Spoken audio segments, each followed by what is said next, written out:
ये की सरकार है, खासतौर से मोदी जी की प्रधानमंत्री हैं, उनकी सरकार ने तीनों बातों पे बहुत एक भ्रामक मायाजाल फैलाया है। उससे उबरने के लिए, उसकी सच्चाई बताने के लिए समाजवादी परिवार को एक होना पड़ रहा है। जी, समाजवादी परिवार को एक इसलिए होना पड़ रहा है कि वो किस तरीके से मुकाबला कर सकें मोदी का। आपको क्या लगता है दिल्ली में जिस तरीके से चुनाव होने हैं तो क्या रोल अदा कर सकती है इन तमाम पार्टियों की पॉलिसी? देखिए, सर्वप्रथम लोकतंत्र की रक्षा में मजबूत विपक्ष बहुत जरूरी है जी। लोकतंत्र की रक्षा के लिए सभी पार्टियां एक हो रही हैं। और जो मुद्दे हैं, मुद्दे मैंने आपसे पहले कहा, मुद्दे चाहे किसी प्रकार का वायदा उठा के देख लीजिए, चाहे काला धन का मामला हो, चाहे बेरोजगारी का मामला हो, चाहे किसानों को न्यूनतम समर्थन मूल्य हो, इस सरकार ने झूठ दिया। चाहे विचारधारा की बात हो, ये विचारधारा में कहते थे कि जो कश्मीर में मुखर्जी, जहां बलिदान हुए मुखर्जी, वो कश्मीर हमारा है, और जब कश्मीर में चुनाव हो रहा है तो धारा 370 भूल गए। और जीवन भर संघ महात्मा गांधी को कोसते रहे, महात्मा गांधी की विचारधारा को तंग संगत नहीं मानते रहे, और अमेरिका जाके मोदी सिर्फ गांधी गांधी बात करते रहे। तो मैं कहता हूं कि जब अमेरिका से मोदी लौट के आए तो उनको संघ में जो पुस्तक रखी है कि गांधी का वध क्यों, नाथूराम गोडसे की जो पुस्तक रखी है, मैंने गांधी को क्यों मारा, उसको जला देना चाहिए। तो ये तीनों मुद्दों पर, चाहे विचारधारा, तीनों मुद्दों की मुखालिफत करने के लिए आपका एक होना क्या जरूरी था? आप तो अकेले ही काफी थे, नीतीश कुमार अकेले ही काफी थे, शरद पवार अकेले ही काफी थे, आप सभी को एक होने की जरूरत क्यों आनी पड़ी? वजह देश का जो परिदृश्य है, जब समाजवादी पार्टी उत्तर प्रदेश में अकेले है, जनता दल यूनाइटेड बिहार में अकेले है। आपको लगता है अकेले के मुकाबला नहीं कर सकते? नहीं, यदि सामूहिक सब इकट्ठे होंगे तो एक राष्ट्रीय परिप्रेक्ष्य निकलेगा, राष्ट्रीय परिदृश्य निकलेगा। आज का जो युवा है वो चाहता है एक राष्ट्रीय पार्टी से जुड़ना। वो जब बात करता है बिहार में तो बोले जनता दल को वोट दूंगा, उत्तर प्रदेश में बोलता है समाजवादी को दूंगा, लेकिन देश के परिप्रेक्ष्य में बोलता है भाजपा को वोट दूंगा। और जो भ्रामक मायाजाल फैलाया गया मोदी के द्वारा, वो कृष्ण टूटने लगा। तो अब जरूरत है देश में। चलिए हमारे साथ लोक पाठक जी राजनीतिक मामलों के विश्लेषक हैं, जुड़ चुके हैं दिल्ली से। आपका बहुत बहुत स्वागत है।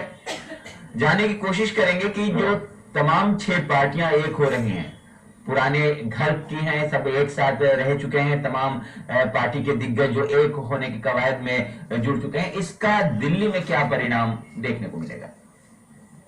देखिए खालिद, मैंने पहले भी आपको कहा होगा, तभी मैं शो में आया था तो मैंने एक बात कही थी कि ये बेसिकली अपने खोए हुए जनाधार को बचाने की एक अंतिम कवायद है। और चूंकि अलग अलग राज हैं, उसमें 2 बातें मुख्यतः हैं जी। हालांकि अभी जो फिलहाल जो बात हुई है, जो घोषणा हुई है, उस हिसाब से जनता परिवार एक हुआ है, उसके मुखिया माननीय मुलायम सिंह यादव बन सकते हैं की संभावना बताई जा रही है, या जो भी है। लेकिन 2-3 बातें हैं। जैसे देखिए कि अगर निकट भविष्य में जब उनकी अगर कहीं कोई जमीन वापस हासिल होगी तो यादव बंधुओं में किस तरह की मार मचेगी। यादव बंधुओं को लगा आता है मुलायम सिंह यादव और लालू प्रसाद यादव, और चूंकि दोनों की जमीन अलग अलग है, बिहार में लालू प्रसाद यादव और मुलायम है, तो इन दोनों के बीच अभी सुबह समझाना भी कायम हो गया है। मुलायम की बेटी की शादी है होने वाली है 1 रात से, तो एक पारिवारिक संबंध भी हो गया है। लेकिन बिहार में नीतीश कुमार और लालू के बीच की पटरी कैसे बैठेगी? मैं इसे कहूंगा कि it's not an act of collision, but it's an act of desperation. Narendra Modi नाम की जो ताकत है, मैं उसको अच्छा बुरा या कुछ भी कहने से बच रहा हूँ, लेकिन एक ताकत है, और उसके खिलाफ जो ध्रुवीकरण हो रहा है। नवंबर में जो मुलायम सिंह के यहाँ दिल्ली आवास पर बैठक हुई, वहां से लेकर आज तक आप कहिए तो ये 350 डिग्री का पूरा जो एक चक्कर कह सकते हैं वो लग चुका है। और ये डेस्परेशन का है, क्योंकि अगले साल बिहार में चुनाव होने हैं और उसके 1 साल बाद यूपी में चुनाव होंगे। 5 सीट तक मुलायम सिंह यादव सिमट चुके हैं, नीतीश कुमार 2 सीट तक सिमट चुके हैं। नीतीश कुमार को ये पता है कि पिछड़ा दलित की राजनीति करके ही वो भाजपा की सोशल इंजीनियरिंग को मात दे सकते हैं। हालांकि भाजपा जो जिस तरह की सोशल इंजीनियरिंग कर रही है अभी बिहार में, आपको मैं बता दूं, जी जी, परसों उन्होंने मुस्लिमों को रिझाने के लिए बेदारी यात्रा की शुरुआत की जी। तो भाजपा कहीं भी अपने पत्ते, और भाजपा बिहार में 175 प्लस 175 का लक्ष्य लेकर चल रही है। जी जी, और अभी से उसने अपनी तैयारी शुरू कर दी है, जबकि विधानसभा में अभी पूरे 1 साल का टाइम है। भाजपा को किसी को संपर्क नहीं लेना है, उसके पास गठबंधन की मजबूरियां नहीं होंगी, नीतीश और लालू के आपसी विपरीत टकराएंगे। प्लस अभी जो जीतन मांझी है वो जिस तरह की बयानबाजी कर रहे हैं, एक के बाद एक बयानबाजी हो रहे हैं। आलोक जी, आप तमाम बातों पर गहन विचार विमर्श कर रहे थे, गंभीर चर्चा कर रहे थे। हमारे साथ नीरज कुमार प्रवक्ता हैं जेडीयू के, जुड़ चुके हैं। उनसे जानने की कोशिश करेंगे कि जिस तरीके से जनता परिवार एक होने की कवायद में जुड़ चुका है। नीरज जी, हम आपसे ये जानना चाहेंगे कि आखिर दिग्गज नेता आपके हैं, नीतीश कुमार हैं, आपके साथ शरद यादव हैं, लालू प्रसाद यादव और आरजेडी से हैं। आप आपस में ही टकरा नहीं सकते हैं बाद में, क्योंकि बिहार में चुनाव होने हैं अगले साल। देखिए, जन्य जो चुनौती है देश के सामने, जी, जो देश के अंदर में भावनाओं का शोषण करके झूठ और फरेब की ताकत है। जी, दिल्ली में सत्तासीन हुई जी, तो जनता दलियों की स्पष्ट समझ थी कि बिहार में चूंकि हमने काम किया, काम करने के बावजूद इन फरिश्तों ने झूठे नारे के आधार पर समाज में उन्माद पैदा किया जी, और हम चुनाव हार गए। तो हमारे लिए चुनौती है कि नहीं, तो ये ऐसा नहीं लग रहा जिस तरीके से उपचुनाव हुए बिहार में, और उपचुनाव में जिस तरीके से नीतीश कुमार और लालू प्रसाद यादव ने एक दूसरे से हाथ मिलाया विरोध के बावजूद, और जिस तरीके से जीत हासिल हुई, तो उसके बाद ऐसा लग रहा है आपको कि देश के स्तर पर, राष्ट्रीय स्तर पर इसे बढ़ाया जाए और जीत हासिल किया जाए मोदी से मुकाबला का यही एक बेहतर तरीका या औजार है। बिहार ऐसी धरती है कि इनको स्पीड ब्रेकर लगा देंगे। ये बेचैन किस बात के लिए है जी, आज भारतीय जनता पार्टी नैतिकता, अभी मैं सुन रहा था, एक नेताजी बोल रहे थे जी, उन्हीं के पार्टी के राष्ट्रीय सचिव शाहनवाज हुसैन प्रवक्ता है। जी जी, उन्होंने जीतन राम मांझी जी को बेहतर मुख्यमंत्री बताया। पासवान जी भी यही कह रहे हैं। लेकिन आप बताइए ना, अब ये यही है, जीतन राम मांझी जी और जीतन राम मांझी जी के मंतव्य से असहमति है। ये मुझे समझ में नहीं, ये सुविधा के अनुसार राजनीति करते हैं। और भारतीय जनता पार्टी ने जब गठबंधन किया राम विलास जी से, वो गठबंधन करे तो राम राम, हम केवल चर्चा करें तो उनका जीना हराम। बहुत सही बात बोल रहे हैं आपकी। जिस तरीके से गठबंधन तो अपने फायदे के लिए किया जाता है, और इसमें आप कहीं ना कहीं उसी फायदे को हासिल करने के लिए गठबंधन कर रहे हैं, इतना तो साफ है। देखिए, नीतीश कुमार जी का जो चेहरा है वो विकास का चेहरा है, सद्भाव का चेहरा है जी, और देश के अंदर में ये जरूरत है परिस्थिति। अगर रामविलास जी ने गठबंधन किया तो कोई चर्चा नहीं, इसलिए वो चुनाव जीत गए। रामविलास जी ने हथियारा और ठगाई कहा था देश के प्रधानमंत्री को, लेकिन आज उनके साथ ये गठबंधन आपके नेता भी तो यही कहते थे। नहीं, बिल्कुल बिल्कुल, मैं कह रहा हूँ जी, मैंने आतंक राज कहा था और नीतीश कुमार जी ने जो संकल्प लिया आतंक राज खत्म करके कानून का राज बनाया, तो नीतीश कुमार जी ने संकल्प लिया है कि उन्मादियों का राजनीतिक पोस्टमार्टम कर देंगे, तो वो करके रहेंगे। तो आपका तमाम जानकारी के लिए, आप तमाम बात करने के लिए बहुत बहुत आपका शुक्रिया। नीरज कुमार ये थे प्रवक्ता जेडीयू के। हमारे साथ न्यूज रूम से स्वरूप नायक जी जुड़ चुके हैं। स्वरूप जी, जिस तरीके से नीरज कुमार जी राष्ट्रीय प्रवक्ता हैं जनता दल यूनाइटेड के, उनका कहना यह था कि हाँ, मैंने भी कहा था आतंक राज, मैंने भी कहा था, तो आपको नहीं लगता जब आप एक होते हैं, नेता एक होते हैं, तो अपने बयानों को पलट देते हैं, अपने बयानों का मतलब ही दूसरा निकालने लगते हैं? देखिए, सबसे पहले आपको एक बात समझनी पड़ेगी, हम सब लोग इकट्ठे हो रहे हैं देश के संविधान को बचाने के लिए, लड़ाई लड़ने के लिए। आज सामने कोई चुनाव नहीं है। हमको, हमारी जो आज की प्राथमिकता है वो देश का 80% मानस है। मोदी जी की सरकार 2 से 3% जनता की बात कर रही है। 50 से 60 हजार रुपए करोड़ खर्च करना चाहती है बुलेट ट्रेन के लिए। हम खर्च करना चाहते हैं मनरेगा जैसी स्कीम को बंद करना चाहते हैं। तो आप अंतर समझिए, ये देश की जो सरकार है इस समय, चाहे आप ये पूंजी क्या उसकी बात करती है, सेंसेक्स की बात करती है, 60 लाख हजार करोड़ रुपए का सेंसेक्स, उसमें 30 सिर्फ कंपनियों का 50% हिस्सा है। क्या होगा? ये बात करते हैं एफडीआई की जब बात करते हैं तो वो मॉरिशस के थ्रू 36% 40% आता है। मतलब मेरा ये कहना है कि हम तो संघर्ष के लिए इकट्ठे हो रहे हैं, गरीब जनता की संघर्ष के लिए इकट्ठे हो रहे हैं। आपका संघर्ष कितना कामयाब होता है ये तो आने वाला वक्त बताएगा। हमारे साथ दिल्ली से जुड़ चुके हैं हमारे संवाददाता अनस सिद्दीकी, उस मीटिंग में ये भी शामिल थे एक पत्रकार की हैसियत से। उनसे जानना चाहेंगे जो बातें हो रही थी मीटिंग में, जिस तरीके से बातें की जा रही थी, परिवार जनता परिवार के गठन की बात आ रही थी, फिर से पुराने नेता जो एक परिवार में रह चुके थे एक आने की कवायद में जुट चुके हैं। क्या लगता है मोदी से मुकाबला करने के लिए इसके अलावा इनके पास हथियार है ही नहीं, क्योंकि अकेले अकेले ये लड़ नहीं पाएंगे मोदी से, ही नहीं मालूम है।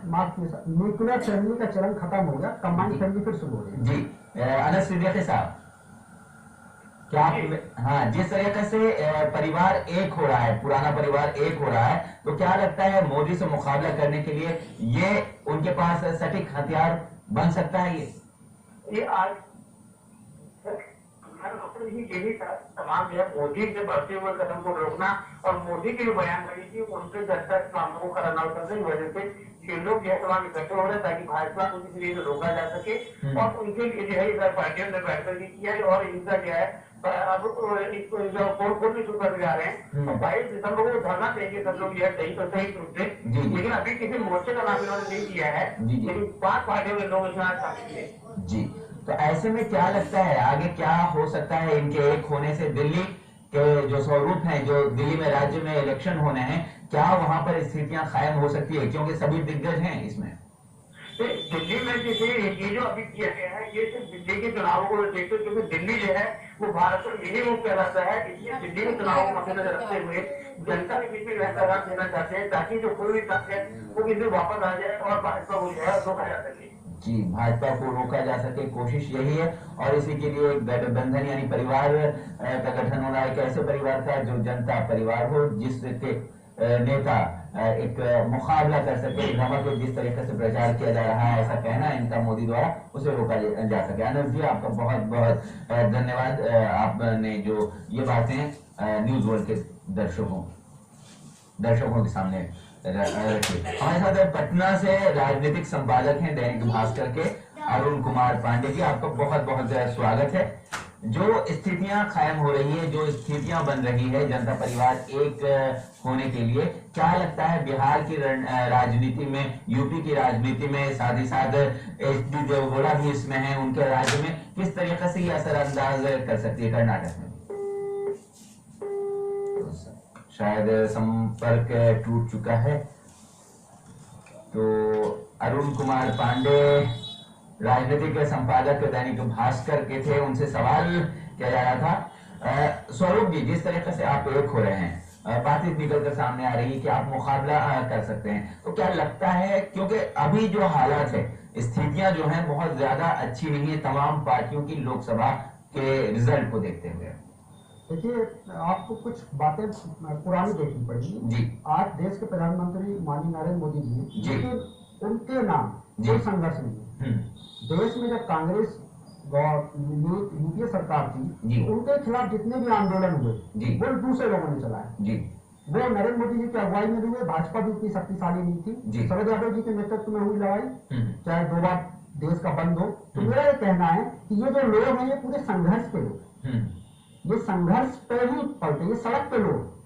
जब सड़क के लोग आम आदमी की बात करेंगे तो देश की जनता क्यों नहीं उनके साथ है? मगर ये सड़क के लोग तो कई सालों से अपनी बात कर रहे हैं ना, एचडी देवगौड़ा, जब अपने अहम को तिलांजलि, इनकी लड़ाई का सिर्फ और सिर्फ एक कारण नहीं। जब देखिए स्वरूप जी, बहुत सीधा सा सवाल है।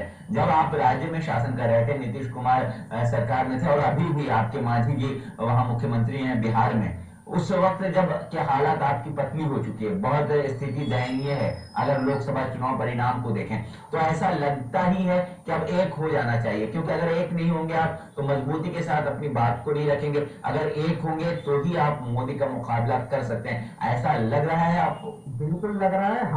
मैं सिर्फ एक बहुत आपको पंचवाक्य कहना चाहता हूँ, यदि डॉक्टर राम मनोहर लोहिया और जयप्रकाश नारायण की नीतियों का ये अनुसरण करते रहे तो इस देश की जनता इनके साथ रहेगी, कभी इनसे भी हटेगी और ये मजबूत पक्ष बनेगा और उनकी नीतियों का पालन करेगा। जी बिल्कुल एक बात। दूसरी बात, आप बोल रहे हैं कि आप विश्वास नहीं, हम लड़ने के लिए एक हो रहे हैं। जी, हम लड़ने के लिए। तो आपका जवाब लेंगे। अरुण कुमार पांडे जी हमारे साथ पटना से जुड़ चुके हैं। बिहार में इसका क्या असर पड़ेगा जनता परिवार का, यही जानने की कोशिश। अरुण जी, जिस तरीके से एक होने की कवायद शुरू हो चुकी है, क्या असर पड़ेगा बिहार की राजनीति में, क्योंकि अगले साल चुनाव होने हैं विधानसभा? नहीं, लोकसभा का जो चुनाव हुआ है पिछले वर्ष, और जो रिजल्ट आया है, स्वाभाविक रूप से लालू और नीतीश दोनों की जमीन, लालू जी की जमीन तो खिसकती ही जा रही थी, लेकिन नीतीश कुमार खासकर भाजपा से 17 साल की दोस्ती तोड़ने के बाद एक तरह से यूँ आप कहें कि जनता ने उनके इस राजनीतिकरण को नकार दिया और मुँह खानी पड़ी बिहार में। और खुद सीएम का पोस्ट नैतिकता का राह पर छोड़नी पड़ी।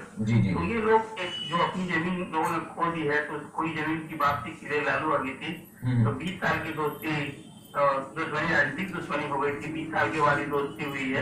एक उम्मीद हमें ये लगती है जो बिहार का सामाजिक जहाँ आधार है, उसमें एक भाजपा के लिए कठिन चुनाव होगा, मजबूत चुनौती होगी। जैसे जो अभी परसेप्शन बिहार में दिख रहा है, वो यही रहा है कि लोकसभा के चुनाव के बाद राज्य विधानसभा के चुनाव होते हैं, तो एक आम अभी परसेप्शन ये है कि कुर्ता पहना दिया तो पैजामा पहनाना जरूरी है। बिहार तो अपने आप में एक डिस्टेंस स्टेट है, बैकवर्ड स्टेट है, तो वो पॉलिटिकल तो खैर वो अगले साल चुनाव होने की एक चीज है कि मगर ये उपचुनाव के जो नतीजे हैं, उपचुनाव में जिस तरीके से नीतीश और लालू एक हुए, और उसके बाद बिहार में भारतीय जनता पार्टी का प्रदर्शन एकदम से दयनीय हो गया उस चुनाव के बाद, उपचुनाव के बाद, तो क्या ऐसा उन्हें अब लगा कि अगर हमें मुकाबला करना है तो जिस तरीके से हम नीतीश के साथ एक हुए, लालू एक दूसरे को जंगल राज बोलने के बावजूद भी, तो हम अगर दूसरे राज्यों में भी पहुंचते हैं तो कहीं ना कहीं मोदी को टक्कर बेहतर तरीके से दे पाएंगे? तो बिहार के संदर्भ में कहूँ, नीतीश कुमार ने लालू से दोस्ती किया है, दोस्ती का हाथ बढ़ाया है,